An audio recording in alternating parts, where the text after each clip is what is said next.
अरे की बेटिया में विश्राम भई अरे की पटना से जब चललू गोरिया बेटिया में विश्राम भई पता चलल जब सिकटा बजरिया पलथर भामरा में मारे भइल। पता चलल जब सिकटा बजरिया पलथर भामरा में मारे भइल। पटना में जौन घटना घटल पूरा बिहार पर चार भइल। पटना में जौन घटना घटल पूरा बिहार पर चार भइल। पता चलल बैसाखवा बजरिया झखरा गोपालपुर मारे भइल। पता चलल बैसाखवा बजरिया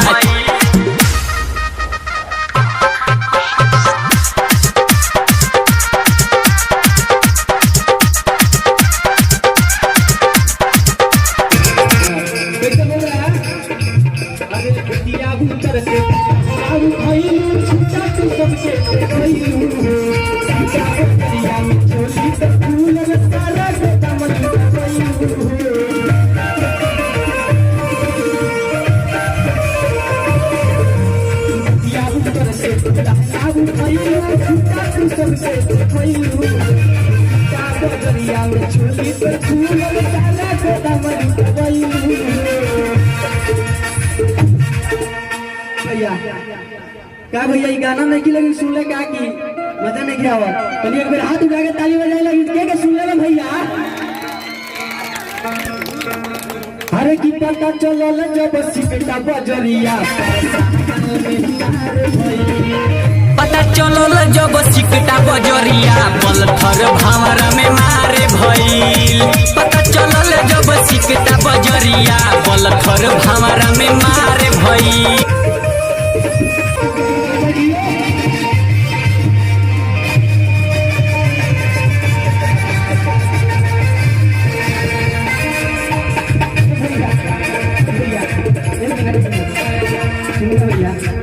बहुत बढ़िया नाचत नहीं रहुआ ये हमारा जानी रहुआ हाँ हमारा हमारा हाँ बस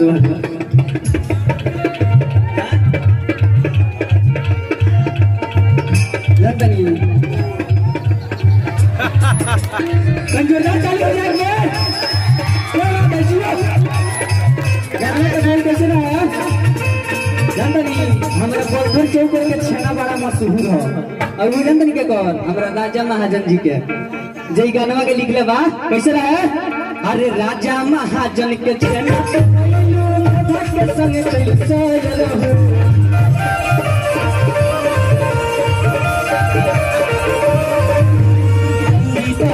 के अपन बनाइलो अर्जुन जी के कोयर